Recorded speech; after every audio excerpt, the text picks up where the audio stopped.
Doctor గారు penetration ఎన్ని రకాలు? పెనట్రేషన్ 3 రకాలు.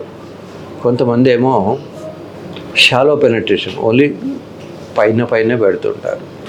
ఇంకొక రకం ఏమిటంటే డీప్ పెనట్రేషన్, లోపలికి వెళ్తారు.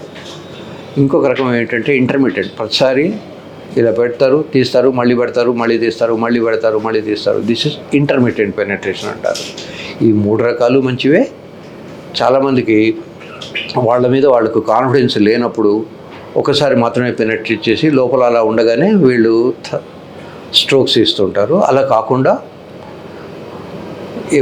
ఎవరికైతే వాళ్ళ మీద వాళ్ళ కాన్ఫిడెన్స్ ఉంటుందో వాళ్ళు మల్టిపుల్ స్ట్రోక్స్, తర్వాత మల్టిపుల్ పెనట్రేషన్స్ చేస్తూ ఉంటారు. ఎనీహౌ, షాలో పెనట్రేషన్ కన్నా deep penetration is appreciated more by the female partners. Doctor గారు, ఆయుర్వేదం ద్వారా సెక్స్ సామర్థ్యాన్ని పెంచే మందులు ఉన్నాయా? నేను అలోపతి గ్రాడ్యుయేట్ను. ఒక 20 సంవత్సరాల క్రితం వరకు అసలు సెక్స్ ప్రాబ్లంకు వైద్యం లేదు. రకరకాలైనటువంటి క్లెయిమ్స్ ఉండేవి. కొంతమంది చెట్లు వాడేవాళ్ళు, కొంతమంది పిట్టల్ని తినేవాళ్ళు, కొంతమంది పులులను చంపి వాటి టెస్ట్ గిల్స్ వండించుకొని తినేవాళ్ళు. ఏది తిన్నా కూడా సెక్స్ అనేది జరిగేది కాదు. వయాగ్రా కన్నా ముందు, వయాగ్రా తర్వాత చాలా తేడా ఉంది. వయాగ్రా అనే ట్యాబ్లెట్ను PDE5 ఇన్హిబిటర్, సిల్డెనాఫిల్ అంటాం. ఈ ట్యాబ్లెట్ మార్కెట్లోకి వచ్చిన తర్వాత దిస్ ఎ బిగ్ చేంజ్. కనుక ఆయుర్వేదంలో క్లెయిమ్స్ ఉన్నా కూడా సైంటిఫిక్గా ఇంతవరకు ప్రూవ్ చేసింది లేదు.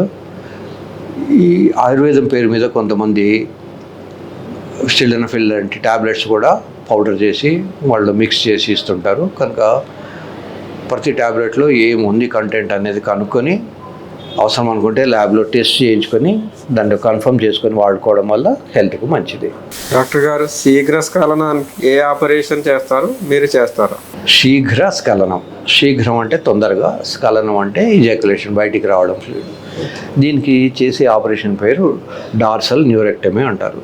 ఈ పెనిస్కు ఇటువైపు 2 న్యూరోవాస్కులర్ బండిల్స్ ఉంటాయి. ఇందులో డార్సల్ నర్వ్ ఉంటుంది. ఈ డార్సల్ నర్వ్ను మనం కట్ చేయడం వల్ల ఇక్కడ నుంచి వచ్చే సెన్సేషన్స్ తొందరగా రాకుండా ఆగిపోతాయి. కనుక వాళ్ళకు ఎక్కువ టైం సెక్స్ చేసే అవకాశం ఉంటుంది. వీళ్ళందరికీ కూడా మనము డ్యూరాలాక్స్ లాంటి ట్యాబ్లెట్స్ పెడతాం. డ్యూరాలాక్స్లో ఒకవేళ రెస్పాన్స్ రాకపోతే అట్లాంటి వాళ్ళకు సర్జరీ చేయొచ్చు. చిన్న సర్జరీ, 1 డే అడ్మిషనే. పొద్దున అడ్మిట్ అయితే సాయంకాలం వెళ్ళిపోవచ్చు. ఈ న్యూరెక్టమీ చేసిన తర్వాత వాళ్ళకు తొందరగా స్ఖలనం అయ్యేది తగ్గిపోతుంది.